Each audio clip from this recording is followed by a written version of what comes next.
Hi everybody, how are you doing? In today's video, we're gonna talk about craft fairs. I'm gonna be sharing 15 tips for you on how to prepare and feel super confident at your first crafts market. Let's get started.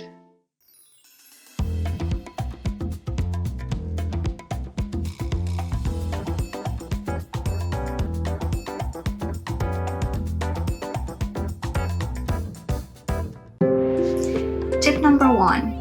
Make sure that you only apply to markets or crafts fairs that are relevant for you and for your business.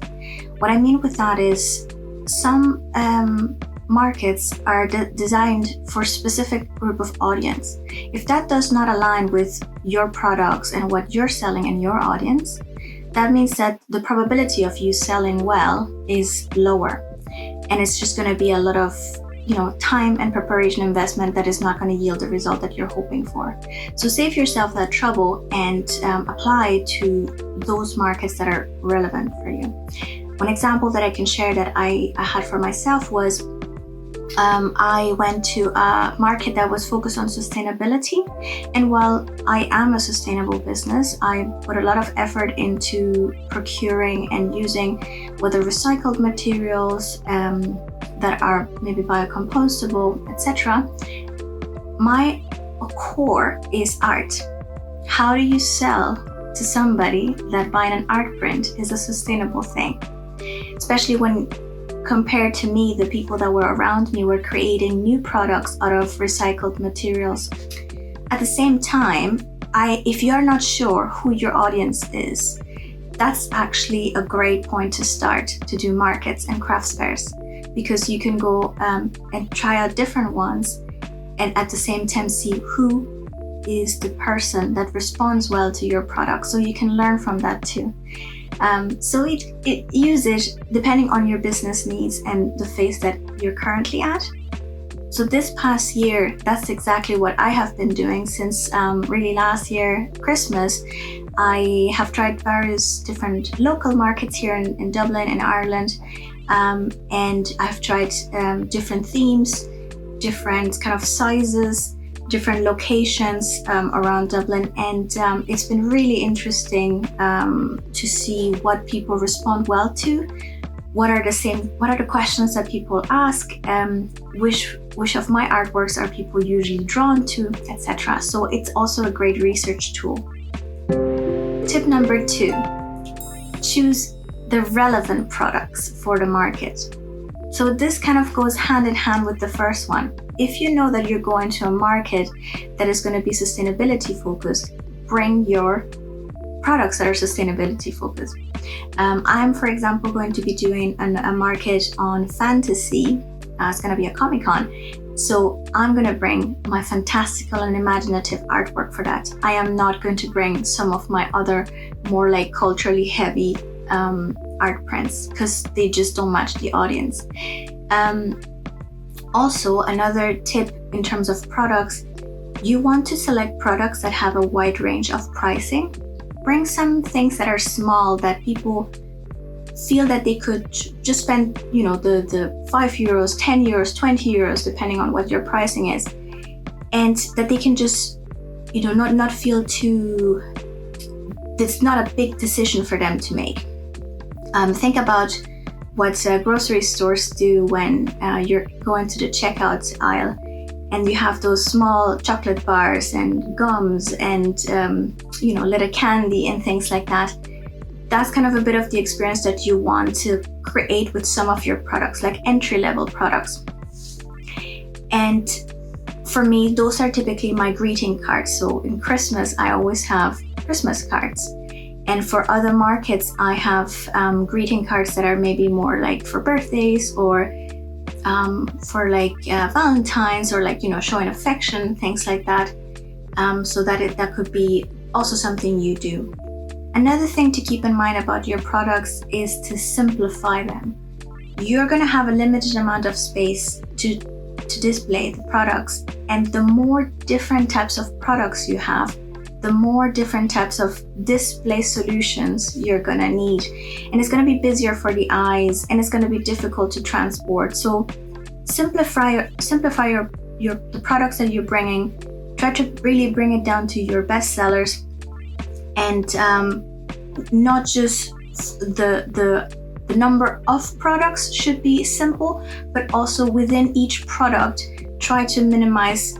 If you're bringing your art prints, don't bring all the sizes that you have, and don't bring all the designs that you have. Make it as tailored as possible, and bring maybe 1 to 2 sizes at maximum.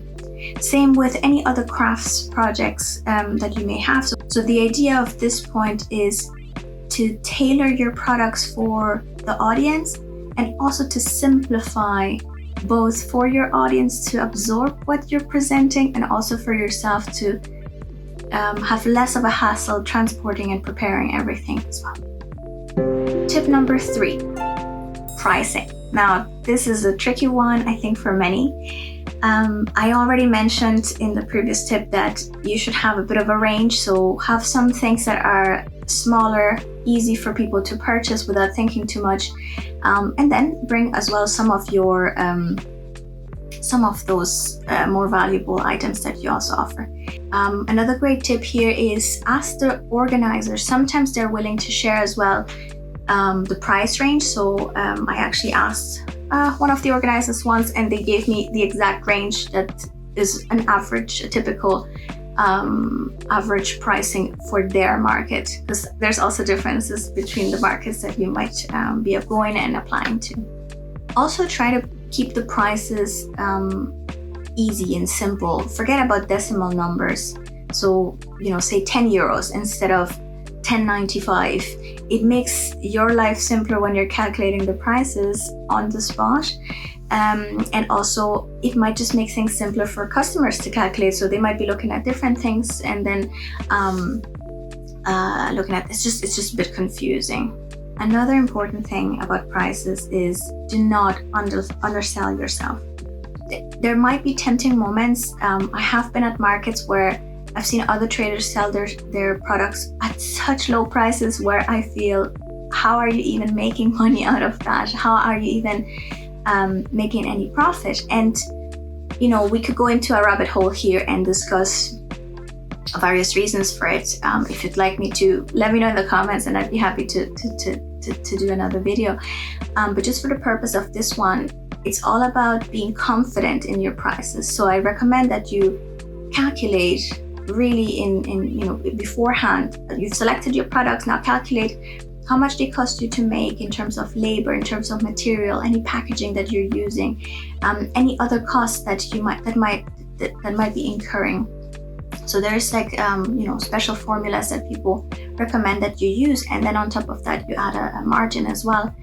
So when you're confident about your prices, it doesn't matter when you're at a market where you see different prices and where you feel, well, maybe I'm too expensive. That's not going to happen, because your prices are right. I think that's a very important one. Instead of me telling you how much your prices should be, I think that's a much more only you can know what the right price is for your product. Now, there's of course, once you're at the market, you can also tell by the reactions of people that maybe a product that you're selling at a price that you're selling it is too much. But that's a different story, that you can then go back and redesign that product and find a way to produce it cheaper, or produce it in a way that it has more value, therefore more people are willing to buy it at a higher cost. So again, a discussion for another time if you want me to. And now to summarize. So keep the prices simple, be sure about your prices, so calculate them in advance, and have a bit of a range from small to depends on what you're selling. But I'd say somewhere between a few euros, maybe 5 euros to 100. That's like a good average, I'd say. And what I like to do as well with my price list is to print it out so that it's on display for customers to see in one glance. And I also add price tags on various products. It kind of depends what I'm taking. Not every single item has to have a price tag, but it helps the customer come close, browse, without them having to get in touch with you. I find that that's another topic that we can also discuss separately, but how to engage with your customer is a whole other story. Anyway, back to the checklist. Now, tip number 4. In relation to pricing, there's one more aspect. Are you willing to accept cash only, or will you also accept cards? I highly recommend that you accept both. The first market I was going to do, I had considered not to do cash because I was worried about having to calculate on the spot and having to have the change and then, having to carry all that. So I luckily decided to have a float. So my float, I think it's 100 euros, and I just separate that in whatever is logical in relation to my prices. So I believe I have several coins in 2 euros, 1 euros maybe. So here's where when I mean with the keeping your prices simple. If you don't have decimals, you might not need some of those smaller coins. But essentially, depending on what my prices are, I have a few tenors, a few 20s, and then maybe a 50 or so. But very rarely people pay with big, large bills, at least based on my experience. And the other option, to accept cards, highly recommended. It is so simple nowadays to have something like that. So I use this machine. It's called SumUp. It's very easy, and I bought it ages ago. It cost me only 19 euros back then. I think they have increased their prices a little bit, but still cheap. So the way it works is you pay when you have a transaction, they charge you a small fee. You can check on their terms and conditions. I'll add the link in the description below. But anyway, that's how it looks. It's very light, and then you can charge it with a micro USB. And with this, you have the power to accept cards. It is absolutely super easy. You can even, with this particular one, the way it works is it's connected to your phone. So on your phone, you can have the list of the products that you have taken with you. The prices are already programmed in there. And when somebody's buying something, all you have to do is select the product. It calculates it up for you. And then the customer can tap with the credit card or even insert it if needed. And another cool feature is it can send the receipt via email directly to the customer if that's what they want. But yeah, I highly recommend that you get one of those. I did see a few scenarios in few markets where one of the traders didn't have one, and he almost lost the sale because of that. So yeah, keep that in mind, especially if you have products that cost a little bit more. Not everybody will have cash with them that is maybe above 50 euros. I think as well, less and less people here in Ireland, from what I observe when I go to markets, rarely I see people paying with cash. So keep that in mind. Tip number 5, how are you gonna transport yourself and your products to the market? I personally use my car, but I know not everybody has a car. So you might need to figure out public transport, or taking a taxi, or finding maybe a friend that can help you and take you there. That's just the actual physical transport, but you also need to think about how you're going to package your products in a way that they're not going to get ruined, and that it's easy to access and take out when you're at the craft fair. Some places, some markets allow you to set up a day in advance. This is usually an option for craft fairs that have like multi-day. So they are on for a whole week, and it's a more extensive fair. But the majority of small markets, especially one-day markets, you set it up in the morning and you set it down in the evening whenever it finishes. So keep that in mind. The first time that I did a fair, I used boxes. Now, just cardboard boxes, and they were fantastic to put things in. But to carry them was a nightmare, because I had these like huge sized boxes that I had to put in the back of my car, and each one of them had to be carried with 2 hands, and then bring it into the venue. Some venues as well, the parking is not right there. You have to maybe walk a bit. So anything with wheels is a huge advantage.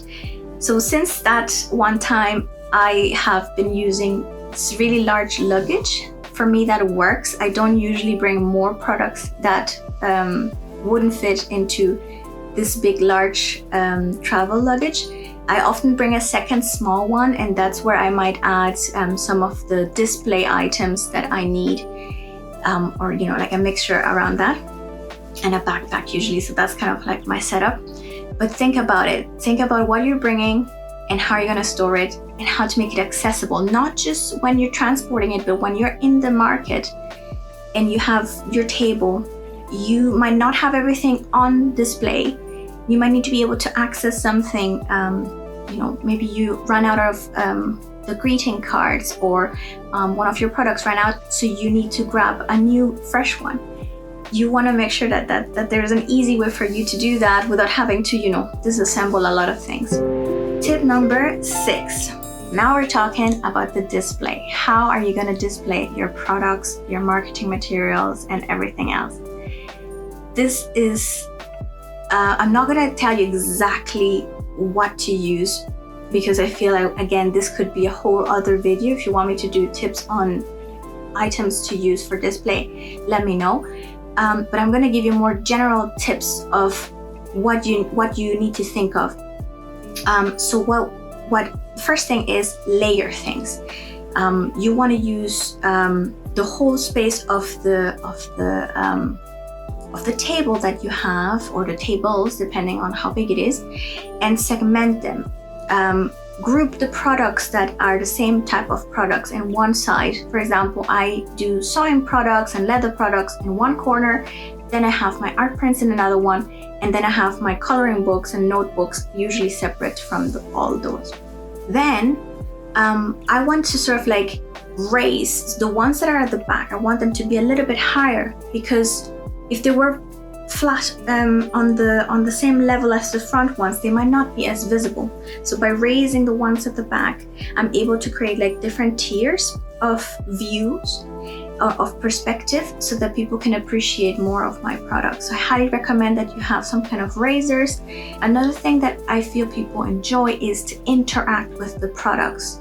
If there's any products that you're worried that might get damaged when they're touched, make sure that they're well wrapped, well packaged, but allow for customers to interact. So for example, they could be flicking through the art prints or the cards. I feel like people, spend some time looking through them. I also I offer a coloring book, and I have a tester, which I've opened up with coloring pencils to the side, and people can just go in. Especially kids love that. They come and they just start painting, and that might attract as well then more people to come and have a look.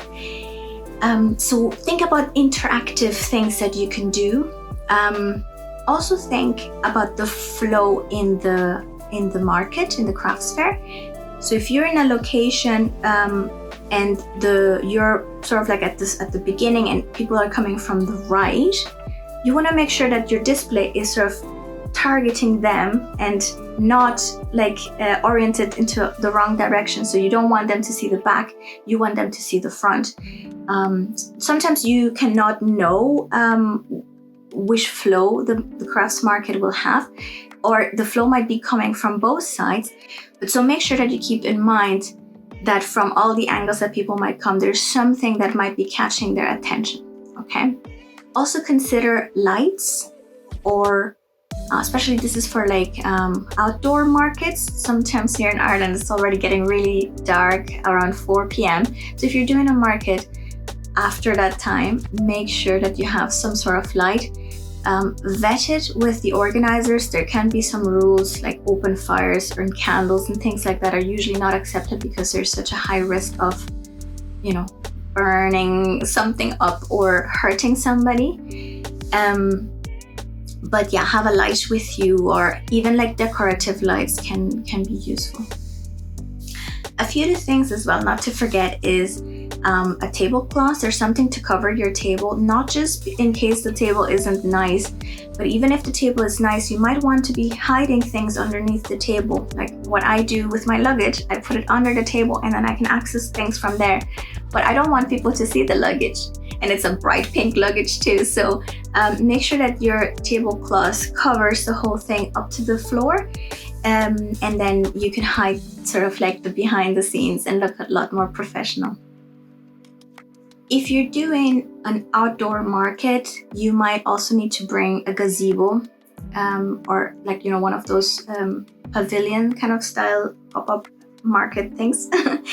And I recommend that you practice it in advance, whether go to a local park, or if it's not that big and you have space in your home or in your garden, try it out. It's usually straightforward, but it can get a bit tricky when you're nervous in the morning and things have to go well and it's the first time opening up this thing. I recommend the one that I have is I think it's 2 meters by 2 if I'm not mistaken, and even that is actually a lot easier if you do it with 2 people. It's a lot harder, especially I'm a short person, so I can't extend it to the level that I need to for it to completely extend. And the most important thing, if you live in Ireland, you need to have sandbags. Your gazebo is gonna fly away if you don't bring them. The first outdoor market I did with my gazebo, for some reason the sandbags didn't come included. And I was panicking because the winds were so strong, the whole walls were shaking. I felt like Mary Poppins, you know, at the beginning of the movie, where I think they're shooting a cannon and it's like hold places, and I was grabbing onto something and my boyfriend was helping me. He was grabbing onto stuff. Every time we felt like something was about to hit, the wind was about to like blow something up. And I'm not exaggerating with my panic, because the two gazebos down later in the day, it actually flew away. It just rolled over and half of their stuff was destroyed. They were using glassware, that's what they were selling. So I felt so sorry for that vendor, because nightmare. It's just a nightmare. So bring your sandbags. Don't forget to bring your sandbags and a method to wrap them up. Usually some kind of rope, something that you can hammer into the grass if that's the location you're in. Check with the organizers as well. Tip number 7, marketing materials. When you're going to a market, of course you want to sell, but another super important goal is to actually get your brand known and to make sure that people become more familiar with you, your products, and your brand. So marketing materials can be a great way to promote that. I bring always a business sign. Depending on the market, you might kind of put it on sort of like above you, or at your tablecloth, or depending on the location, like there might be different areas where you can hang stuff. I highly recommend that you use that, so that also, if you think about a grocery store, right, like sometimes people just look around, okay, what's the aisle I want to go to? So if they see your sign that says arts and crafts, or, you know, in my case it says cultural art, they might decide that's something for them to go and be more curious about and come closer. So it can also attract attention. I always bring my business cards so that people can take them. They can maybe remember me. Now I think that's potentially another whole video, but there could be a discussion as well whether people take them and do anything with them or just throw them in the bin. So maybe don't just put them on the table and people might take them, but don't necessarily push them onto people if they're not interested, because then you're wasting your money by by getting the business cards made, and customers won't be taking any advantage of them. If you don't have the time to get your business cards printed before the event, there is a good alternative, which is e-business cards, so electronic business cards. And the way they look, it's a QR code that people can scan, and that they can then see your whole range of details, like your website, your social media, and any other online presence.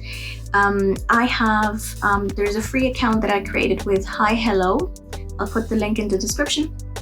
And yeah, I use that one as like my backup. Also, if I'm just out and about, not in a crafts market, I might not always have a business card on me, but a conversation could happen out of the blue, so I have that as a backup.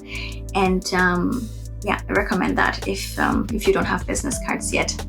Another cool thing that I saw was somebody using a QR code for their artwork. So it was like a price tag put into the corner, but because the QR code can take someone anywhere on any URL that you wish, you could bring them straight to your website if you wanted, or you could bring them to a place where you have the title, the description of the artwork, or any other information that might be important to you. And on top of that, they have it on their phones then already. It would be on their web browser, right? So like maybe in future they kind of land back onto their web browser and see, oh yeah, I was looking at this. So that could also be another smart way of marketing material / this is also kind of touching a bit on price. Yeah. And don't forget, another huge advertisement space that you have is yourself. You could be wearing your own clothing as your marketing materials. I try as best as I can every time to wear something from my own designs, my t-shirts, my hoodies, or the hoodie dresses. And I love them as well, so it's not like I'm punishing myself or anything. They're super cozy and they represent me, right? They represent me, my artwork, and my business. So what other way to promote yourself? And last but not least, also super important, be prepared in your mind of what you want to say when you're asked a question. What's your business about? Who are you? Tell me about your business. Tell me about your story. Tell me about this artwork. So have a bit of a thought on how you want to portray yourself. If you're a well-established business, you have this usually already clear in your mind. But essentially have like pitches ready when somebody asks about your business, so that you don't get flustered in the moment. And it's okay to be natural. It doesn't have to be rehearsed or completely memorized or anything like that. But what you want to remove is missing out on an opportunity where customers or potential customers interested in you, and you are kind of like, oh, what should I say here? So that's kind of what this is about. Tip number 8. Oh my god, I'm running out of fingers here. So if you have a newsletter or like an email marketing set up on your website or another provider, markets can be a great place to start collecting these people. I feel that this highly depends on the audience, on yourself, and how you ask for that information. My experience is in the Irish market, people are not usually interested in giving away their details, their email or phone number, depending what you're asking for. I usually would only ask for an email. But so maybe what you could do then in those scenarios where people are more hesitant, you can maybe create some kind of promotion or a raffle that somebody can win something if they sign up with you. And yeah, that could be an alternative, but that can help you then build on your email marketing list, which is people that are potentially interested that in future might receive information that is useful to them about your products, events, or news. Tip number, 9.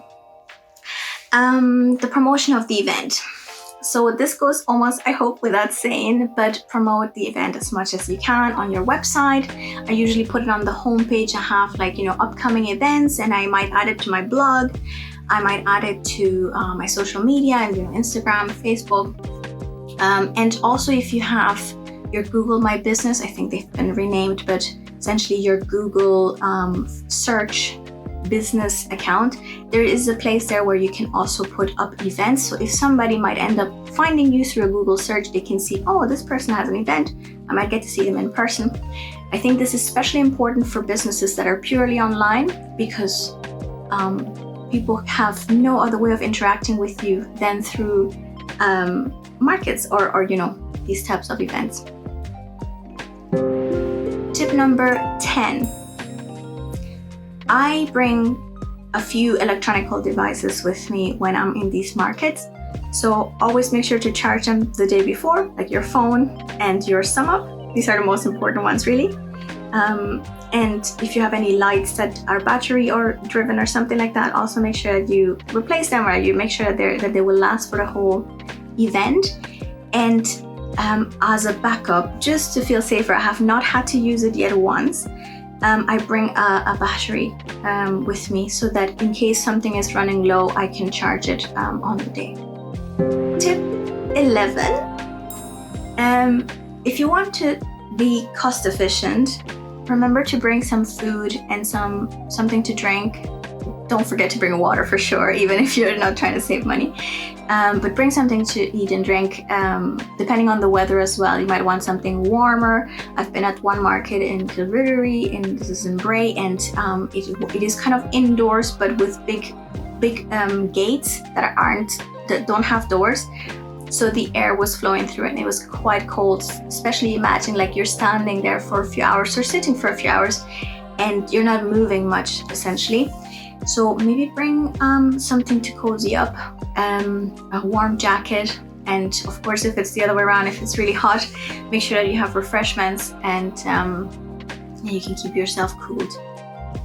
Also, you want to be well rested, even though when you look at the hours that you're doing the market, it might not seem like much. Maybe it's only 5 hours, but if you put everything else together, like the amount of time that you've prepared for the market, the preparation in the morning before you leave, the whole stress and anxious emotions that you may have, I know I get, or I particularly at the beginning in the first markets, I was getting so anxious and nervous, making sure like, oh, did I bring everything? Am I prepared? So be well rested, take care of yourself beforehand, and then the day is you're gonna have more energy.